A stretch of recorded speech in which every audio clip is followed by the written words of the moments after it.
Good morning, everybody, and welcome to the October Animal Care Wednesday webinar. I'm Heidi Carroll. I work with South Dakota State University Extension and Livestock Stewardship, and our Animal Care Wednesday webinars are a multi-state collaboration between South Dakota, Iowa, Nebraska, and Missouri Extension and 4-H personnel. If you're new to us, welcome, and hopefully you can find some tidbits to take back to your knowledge. If you're returning, thanks for joining us. I will keep everybody muted as we go through the presentation, and you will be using the chat box feature of Zoom if you have any questions. You can type your questions at any time during the presentation. If it's something that is a pertinent question, we can address it at that point in the presentation. Otherwise, we will have questions and time for questions at the end of the presentation today. If you have any technical difficulties, please use the chat box to also communicate those. You should be able to see the full presentation on your screen and be able to hear me. So if you're not doing either of those things, please let me know and we'll get that resolved.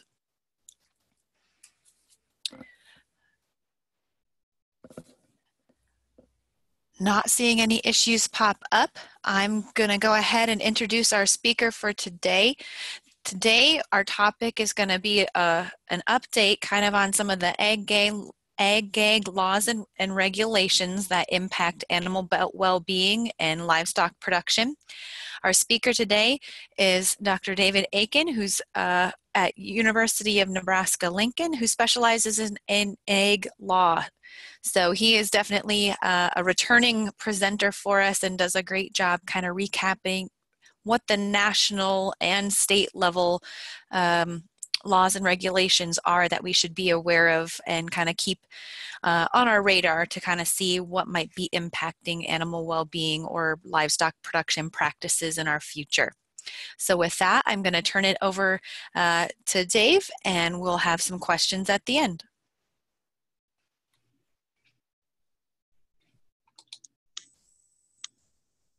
Okay. Oops. Thank you very much.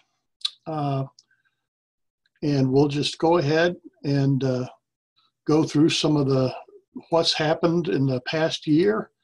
The main thing that's happened is that we have a couple more cases, federal court rulings in terms of some of the state ag-gag statutes. We had the first ruling in federal court on the Utah law, which was found to be unconstitutional. And then we have an interesting and kind of confusing Court of Appeal ruling on regarding the Idaho statute. And they said parts of it relating to taking the undercover videos were unconstitutional, but the rest of it was constitutional. So we'll try to sort that out and kind of see what that means going forward. I don't believe we have any new ag-gag statutes since the talk a year ago in the spring, but there is litigation regarding the Iowa statute and the North Carolina statutes. And, the pace of this litigation is rather slow. So, there may be some more cases to talk about next year, or there may not be. We just kind of have to wait and see how that goes. And very interestingly, to me at least, Utah decided they did not want to appeal the district court ruling that their statute was unconstitutional. Then there's probably some interesting, local politics that we don't know about, but for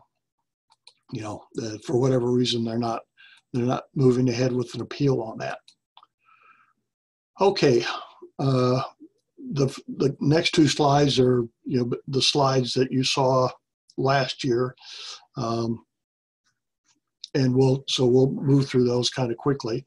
but the basic purpose of the ag-gag laws is to prevent these undercover whistleblower types from, gaining access to ag production facilities, usually livestock facilities, through deception, through misrepresentation in terms of either employment or some other type of misrepresentation to gain access, and then taking the videos and then of animal care mistreatment episodes, and then posting those online.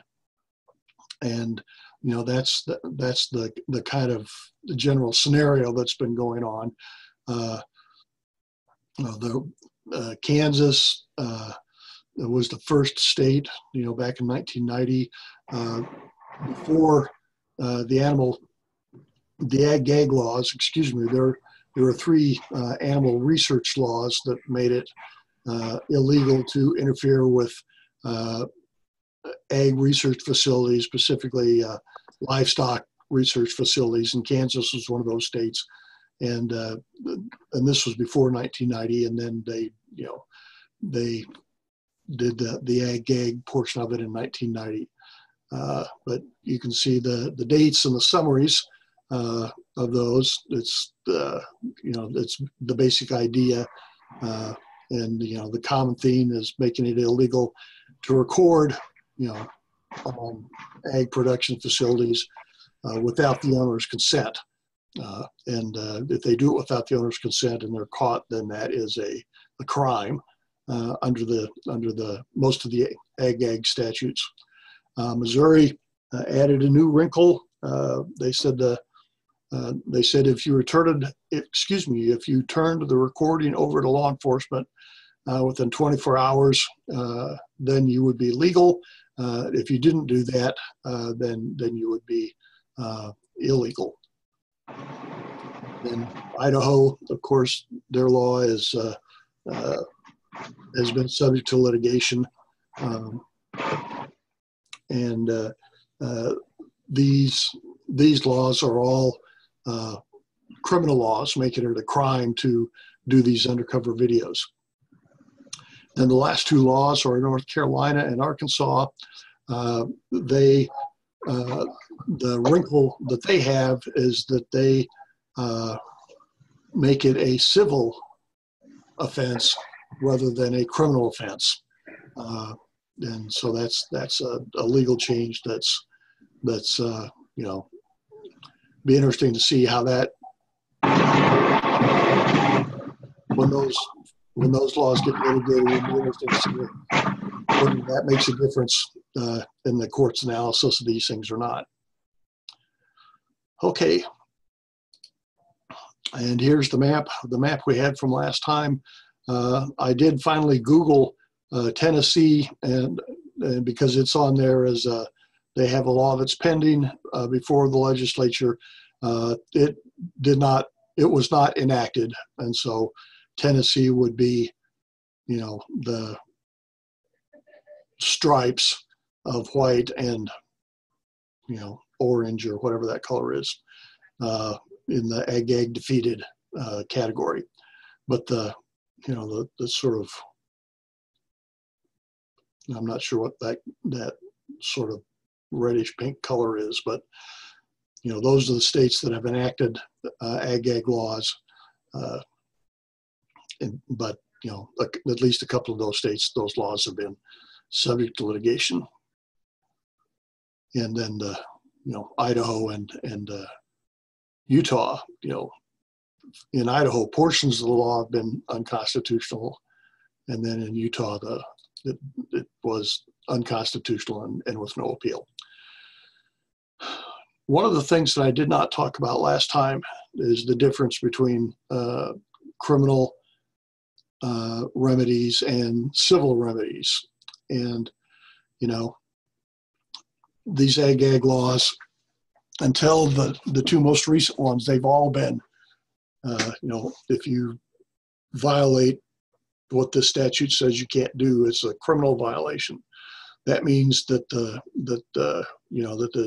enforcement by local law enforcement, sheriffs, that sort of thing, and prosecution by local district attorneys or county attorneys, depending on how the state law is set up. And if you're convicted, you're subject to either a monetary fine or jail time or both. And, but this is, criminal violation of these laws goes through the normal public law enforcement process. And that's kind of how it works. And the thing that's, I think a lot of people don't, or probably may not be aware of, and you wouldn't be unless you're an attorney or had been through some litigation stuff in the past where you'd find out about this stuff. Most of the things that the ag-gag laws make criminal offenses are also things that the farmer or livestock producer can also take, the whistleblower to court on. Lying on the employment application, that's misrepresentation, and if you suffer an economic loss associated with that, you can take the person to court. Taking videos on private property without the property owner's permission, that's clearly a trespass. And again, if you can prove the economic damages resulting from that, and it would be if those ones that have gone on, have been posted on the internet and stuff like that, they end up losing customers, losing business reputation, all that kind of stuff. That is also a trespass again, and the farmer or livestock producer could take them to court on the trespass issue. Now, the interesting thing about trespass is that in virtually every state, I don't know about Louisiana, but every place else, if you come onto my private property without my permission and I tell you to leave and you don't leave, even if you don't do any damage, I can take you to court and collect what's referred to as nominal damages. And nominal damage just because you trespassed on my private property. And we have, private property is held in pretty high regard legally in the United States. If you look at it on a global basis, we would be pretty close to the top in terms of how much private property is protected under a country's legal system. So you would be able to collect those nominal damages. That goes back to Old English common law, judge-made law, but it's also a part of property law in the United States in virtually every state. I don't know about Louisiana because their law comes from France historically. So, and I'm just, don't know anything much about French law, except most of it comes from Napoleon. But anyway, so, anybody coming onto private property without permission is subject to at least nominal damages, and that's whatever you can convince the jury it ought to be. It could be $1, it could be $10. It's not enough to deter them from coming back. The lawsuit, defending themselves in the lawsuit, will cost them more than these nominal damages would. But if I could prove that, they came and they broke the lock on a door, or they broke a window or something like that, I could certainly collect for that as well, for any actual damages suffered. Okay, so, violation, things that lead to gag law violations can be civil or they can be criminal. And if they're civil, they're enforced by the property owner or the producer. If they're criminal, then prosecution comes through, local law enforcement, including the local local county attorney or district attorney. And Another significant difference on the criminal side is that, you don't have to prove any economic damages to get a conviction. If you prove, if it's illegal to come on to my farm without permission and to take a video without my permission, if the district attorney can, prove that happened, that's a violation and they're guilty. And of course, what they do is they say, well, but I'm exercising free speech rights, which gets us into the free speech issue, which is, the big complication on these ag gag laws. But I don't have to prove, or the prosecutor doesn't have to prove economic harm or anything like that to get a conviction on the violation of the ag gag statute.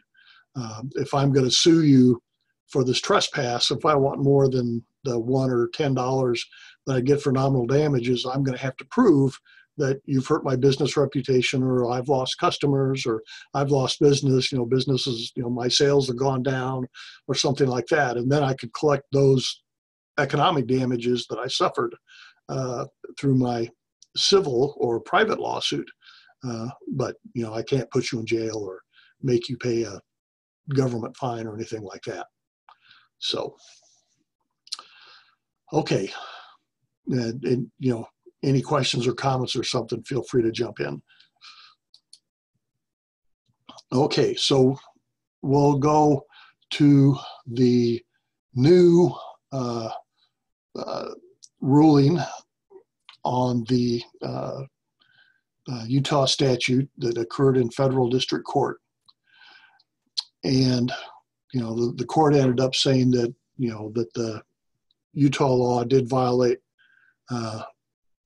free speech provisions of the First Amendment of the U.S. Constitution.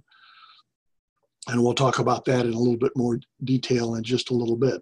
But in their opinion, they spent the first couple of pages going through some of the what we'll call livestock production, abuse undercover videos. And, and I've got them listed there. I did not list, what actually happened, because it's, it's just reciting it is pretty upsetting.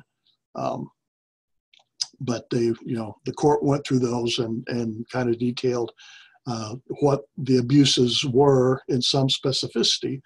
And then also went through and explained what happened, that, the employees who engaged in the abuse were often fired by their employer, were often convicted of animal harm under state law, and some, went to jail, and this type of thing. So they kind of went through the story on these things, which basically laid out what is the value to the public of these undercover animal welfare videos. And the value to the public is that these episodes of mistreatment are made available to the public, made available to local law enforcement, so that they can take appropriate law enforcement action and this type of thing. I think many in the ag community would say, well, they're really all just vegetarians, and they're trying to get everybody to quit eating meat, and that this is part of their strategy to do that. And for some groups, I'm sure that's part of their motivation. But I'm also confident that they're also concerned about the welfare of the animals, as everybody in agriculture should be as well. And that they, that we should all agree that getting that fixed should be a high priority. But this is something about stuff that there are a wide range of opinions on, and that everybody can disagree on. Okay, so the standard defense to these prosecutions under the animal welfare statutes that have criminal penalties is that it's a violation of constitutional provisions protecting U.S. constitutional provisions protecting free speech.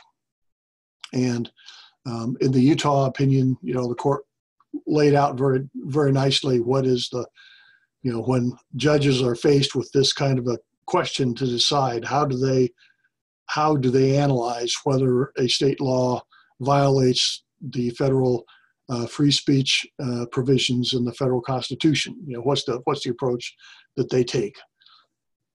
And it's basically a three-step process, and we go through this I go through this pretty quickly in the overhead, but it's kind of a complicated. It's more complicated than I lay it out. I try to simplify it a little bit so that it makes some sense, or it's you get the basic idea. But I'm not a civil rights lawyer. I'm not a real expert on this stuff. So I don't have all the answers. I don't understand it as well as civil rights lawyers would, and that type of thing. But anyway, first thing they'll look at is the speech itself, the undercover video of the animal, or alleged animal welfare abuse, is that speech that's protected by the First Amendment? And if the answer to that is yes, then the judge decides, well, can we treat it with what is called intermediate scrutiny, or do we analyze it using strict scrutiny? And it turns out that if whether or not it's a violation depends on in this case, what the video is about, then strict scrutiny applies. For example, if I'm on somebody's farm and I take a picture of a birthday party and post that on the web, if the statute says any video is a violation, so my birthday video could be a violation, then it is what the judges refer to as content neutral. On the other hand, if it says no, the only videos that are criminal violations are videos involving animal production, and other videos that don't involve animal production, are not at issue, then it is, what the judges call content specific. And so then, and so if it's content specific, then the strict scrutiny does apply. But we'll get into that in just a little bit. And if the strict scrutiny does apply, then you go to the third step, is that, has the state justified any, interference with these free speech rights? Okay, so why is free speech a big deal? Well, earlier I said that, property rights in the United States would be high on the list in terms of the amount of legal protection they enjoy. Free speech rights are probably higher than property rights on that list, comparing the United States to other countries. And, it's the background for this is that,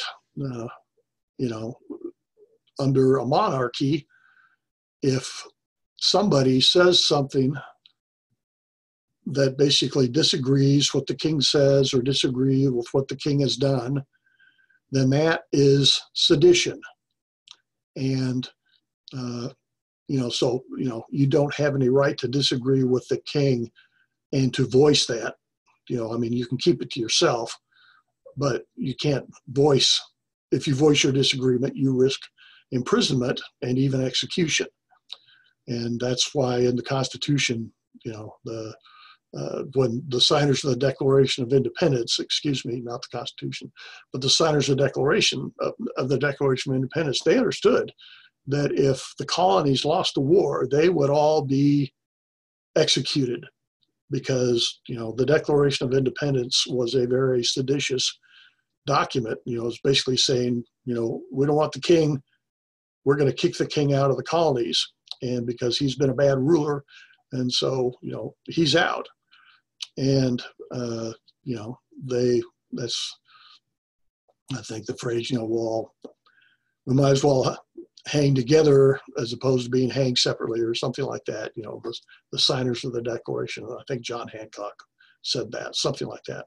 But the point is that they understood that if they lost, if the colonies lost, they were dead. That they would be executed by the British government for opposing the king and rebelling against the king. You also see this if you go back in European history, during the Protestant Reformation, in a lot of countries in Europe, England, France, but a lot of other countries, you might have a Catholic monarch, and if you did, when you had a Catholic monarch, then Protestants were at risk, and it was very common for Protestant leaders to be rounded up and executed, if they did not convert back to Catholicism.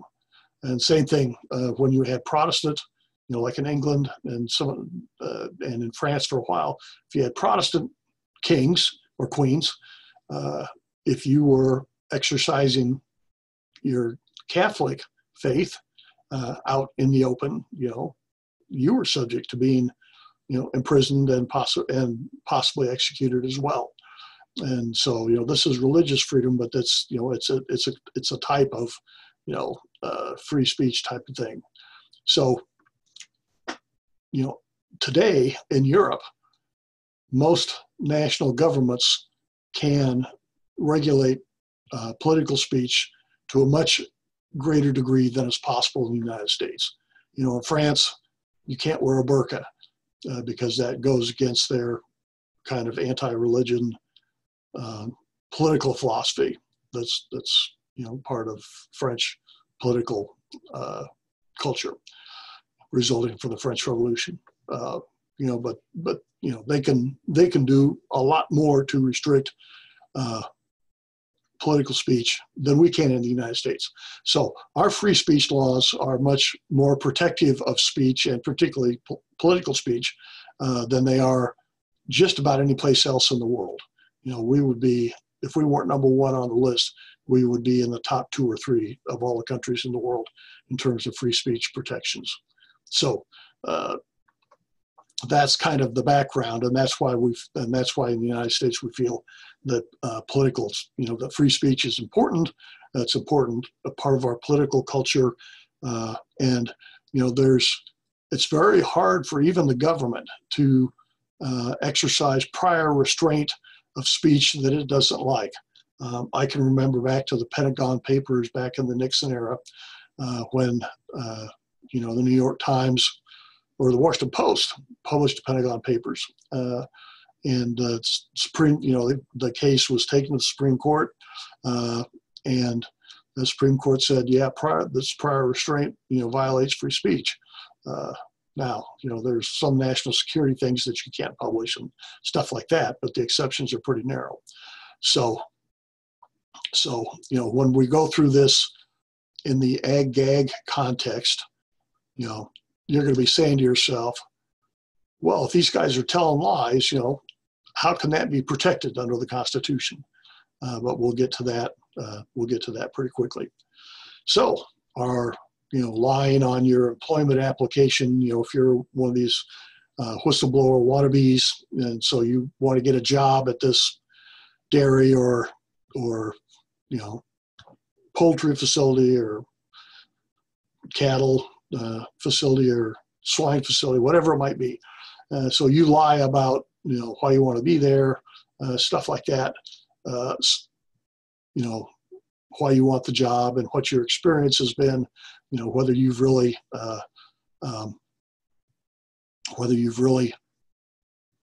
got experience in this, in working with livestock and stuff like that.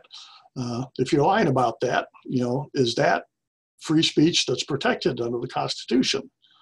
And my knee-jerk reaction would be, well, I mean, if somebody's telling a lie, why is that? Unless there's some really good reason for it, that I'm telling a lie to save my life or save somebody else's life.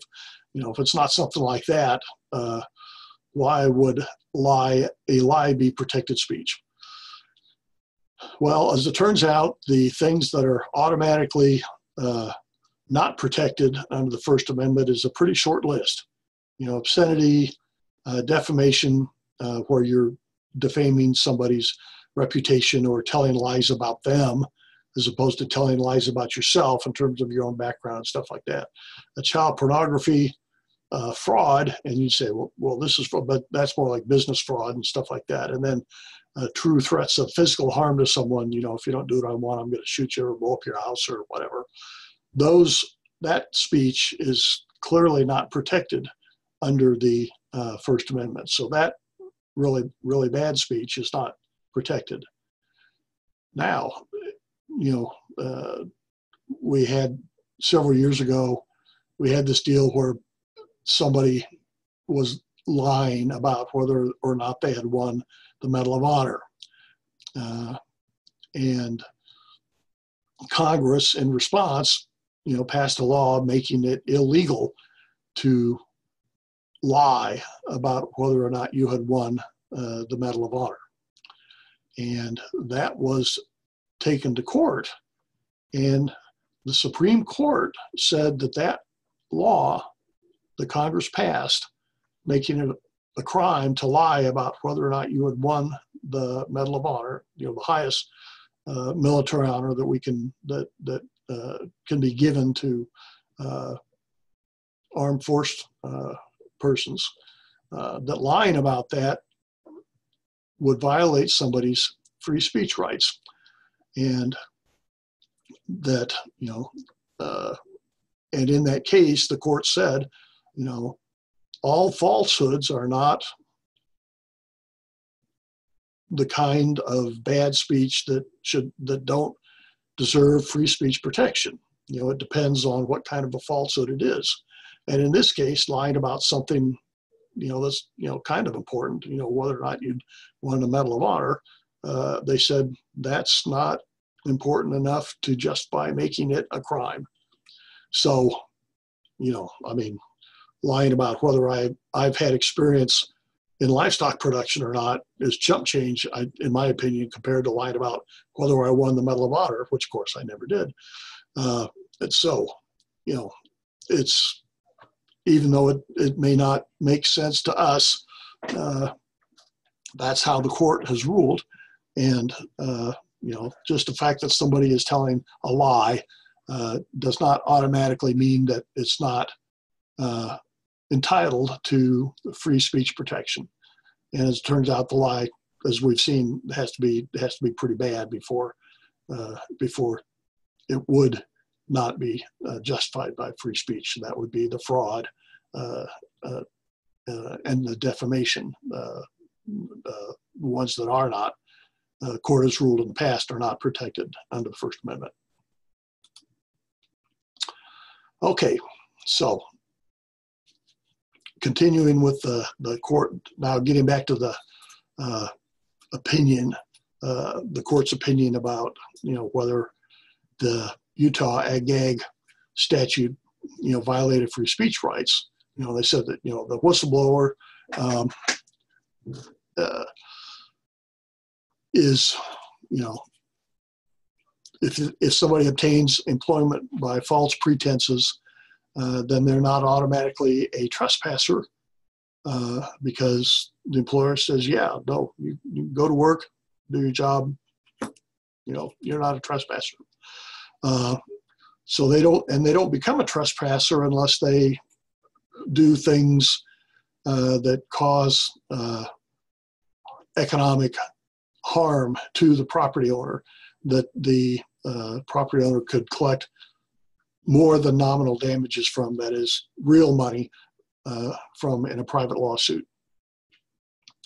So, the fact that you're a liar and you're on the property under false pretenses by saying that you've got experience in animal husbandry when you really don't, that doesn't automatically make you a trespasser.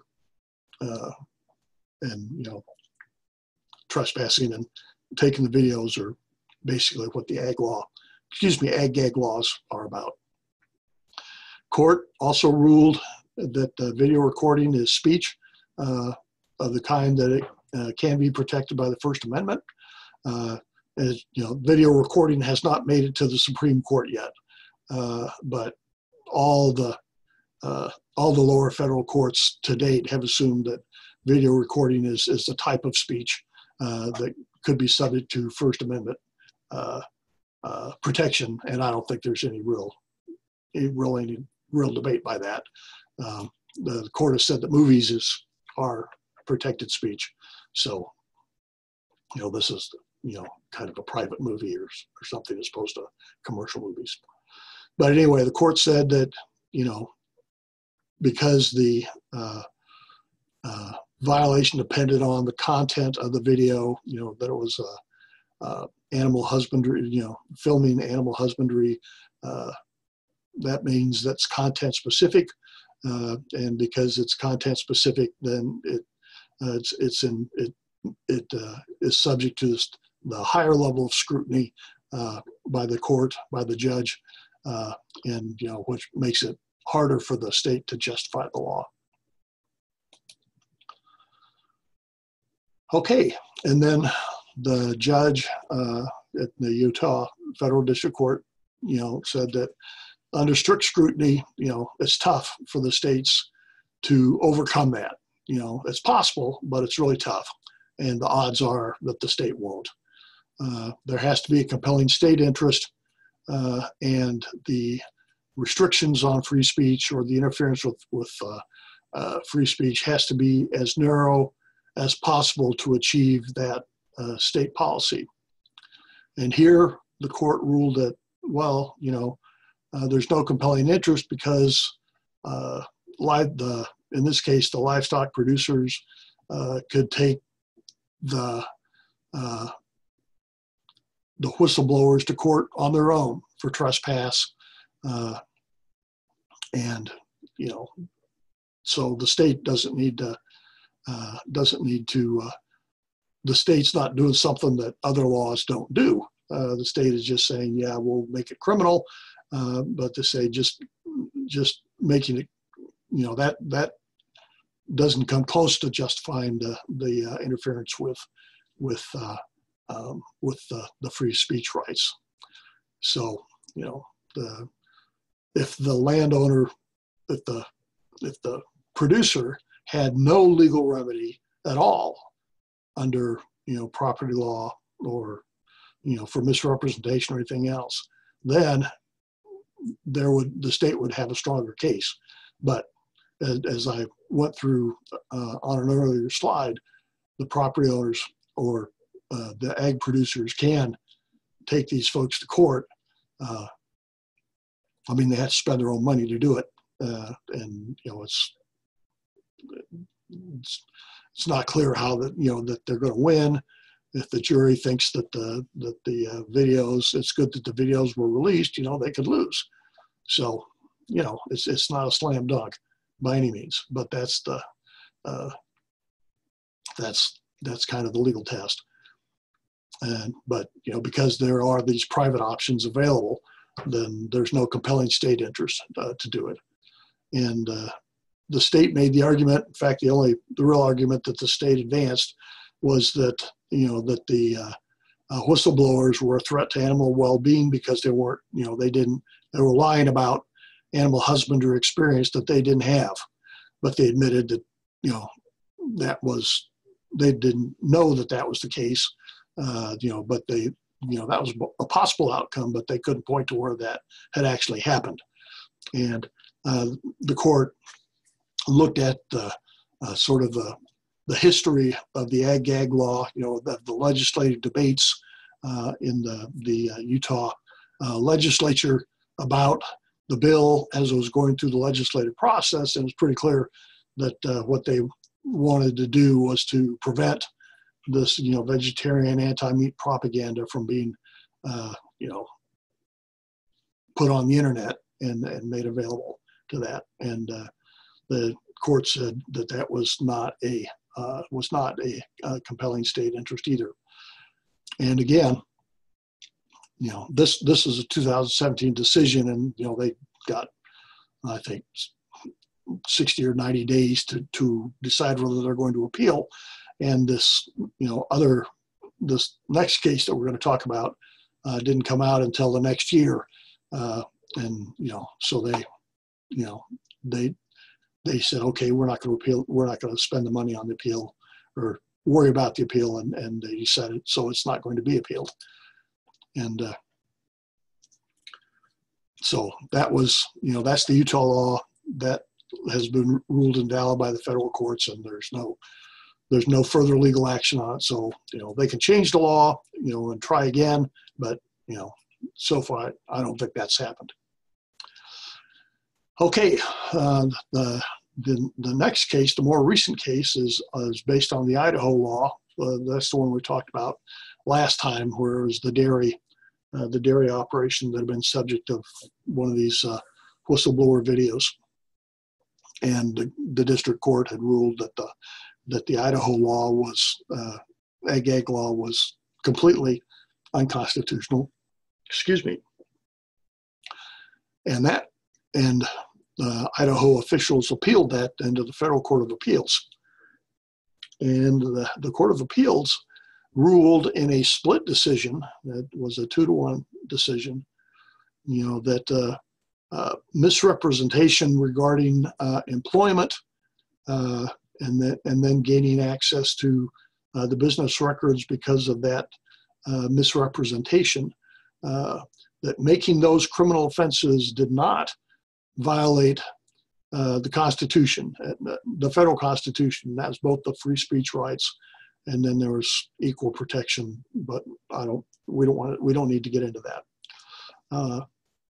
And so that's the big change, was that basically the misrepresentation to get the job. They said making that a crime does not violate anybody's free speech rights. And so that is in contrast to the two district court opinions with regards to both the Idaho and the Utah ag laws. And they said that those provisions of the law were legal and could be enforced and did not violate the Constitution.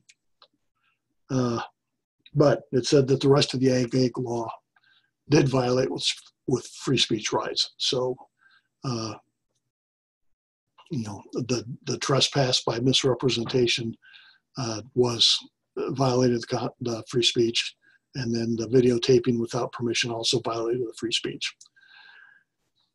And it's a 2-to-1 decision. So the judge who dissented agreed with the part that said that the employment misrepresentation did not violate free speech rights. But the dissenting judge would have gone further and said that the second bullet, that gaining entry onto the farm by misrepresentation, did not violate the First Amendment. He said that the fact that you can get nominal damages for trespassing by deception, even if there's no harm, that was that judge's basis for saying that was not a free speech right violation. And it's not clear whether other courts down the road will pick that up or not. But the fact that at least part of the Idaho law was ruled constitutional, may give the ag community, some hope. It's not. Now there is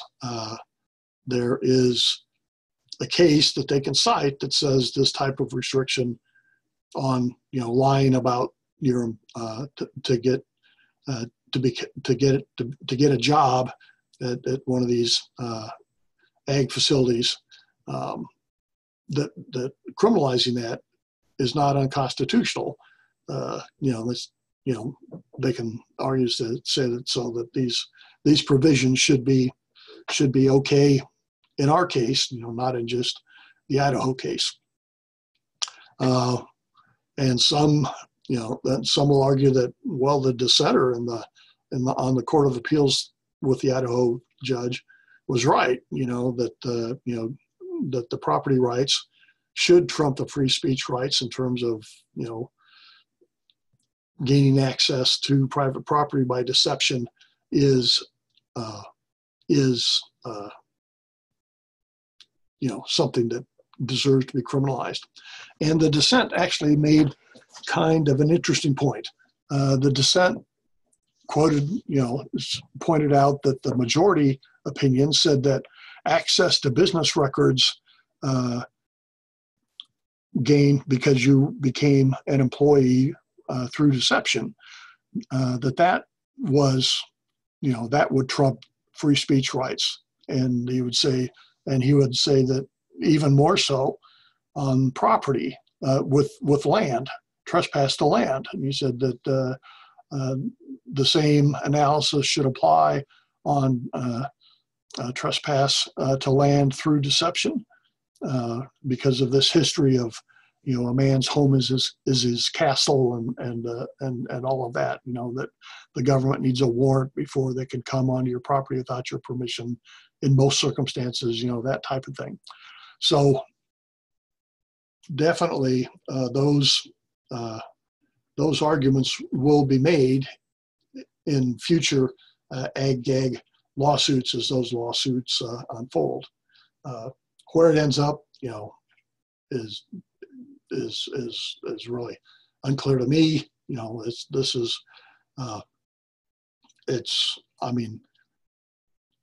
Before the Supreme Court looks at it, you've got to have several decisions in the circuit courts, in the federal courts of appeal, and then those decisions have to, they can't all be uniform. They have to be, some say this is okay, this is not a free speech violation.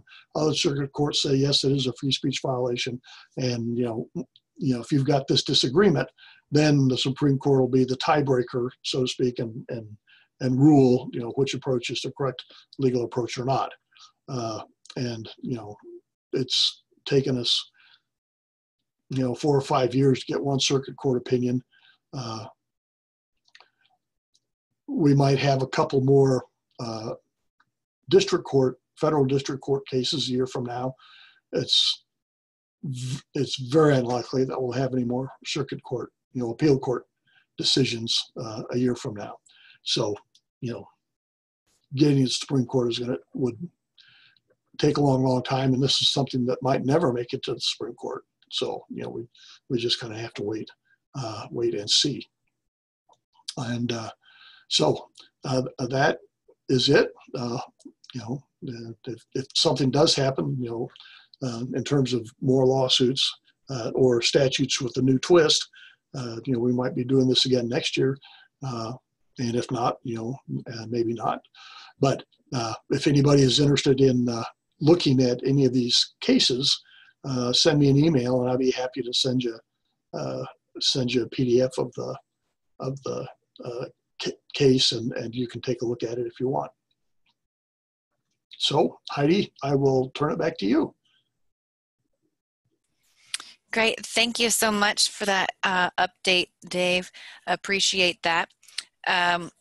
While we're waiting for people to type their questions into the chat box, I did just launch our poll. So go ahead and take a few moments there to answer the questions that you have on your screen. It just kind of gives us some feedback on topic selection, what the areas of interest to some of our listener and viewers are. While you're doing that, just wanted to kind of go back to, you mentioned the North Carolina case. That was specifically an ag-gag case, but there have been some new cases that are looking at odor issues. Is that something that we are seeing as a new trend, you think, or are they going to get wrapped up into some of these other litigations that are already going on? Okay. Yeah, nuisance lawsuits against livestock facilities have been around for a long, long time. And most states have some kind of right to farm law that makes it harder to sue livestock facilities for nuisance. Basically, the common approach is that if the livestock facility was there first, you can't, before you were, you can't sue them. But if the livestock facility is new to the neighborhood, so to speak, or they've expanded in size, or something like that, while you were there, then you can go after them for a nuisance. But that's what's happened recently is that they've gone after the contractor, and that would be a fun talk to give. I'd be happy to give a talk about that. But the nuisance lawsuits have been around for a long time, and the new twist is that they've started going after the integrator, the packer or the processor, whoever it is, who contracts with local farmers for production, livestock production, and that. And so that's kind of a new twist. But those lawsuits about odors and nuisance associated with manure have been around for centuries. Yeah, thanks for clarifying that. One other thing kind of piqued my interest too is you mentioned that I think it was the Utah case where they had said that speculation of the potential harm to animal well-being for misrepresentation on a livestock operation application. Does there actually need to be an accident or something of that person before it would not be speculative for proving harm to potential animal well-being in those situations? Yes. And this is, and to set the context, this is the state in court was saying, the reason we have this, that you can't lie about your animal husbandry experience is because we don't want to put animals at risk. And then they said, when this was being debated in the legislature, we had testimony from producers who had hired some of these whistleblowers, and they ended up losing, so many piglets, or so many chicks, or so many chickens, or something like that, because they didn't know what they were doing. And then the state would have had a much stronger argument, and the court would have been more inclined to consider that as justifying the restrictions on the employment misinformation or employment deception. But in the absence of that, any evidence that had actually happened, and that was what motivated the legislature to pass, or was part of the motivation to the legislature to pass the law, it was, they're saying this could be a problem, and so we want to pass this law to avoid something that could be a problem, but that we don't know for sure has ever been a problem. And that was and the court says that's not good enough to overcome the hurdle of the strict scrutiny of interfering with the free speech. But then, of course, we have the Court of Appeals case where they said, no, deception for employment doesn't violate free speech rights. And that may become the new standard in these cases from here on out. That's what I was saying. It's kind of too bad. It's kind of too bad that Utah threw in the towel, although they could enact the law now and or go back and revise the law and say that employment deception is criminal, and then point to that when they're in court, and then if they're taken to court and they say, well, yeah, then, but there's a court of appeals case that says that that doesn't violate anybody's free speech rights.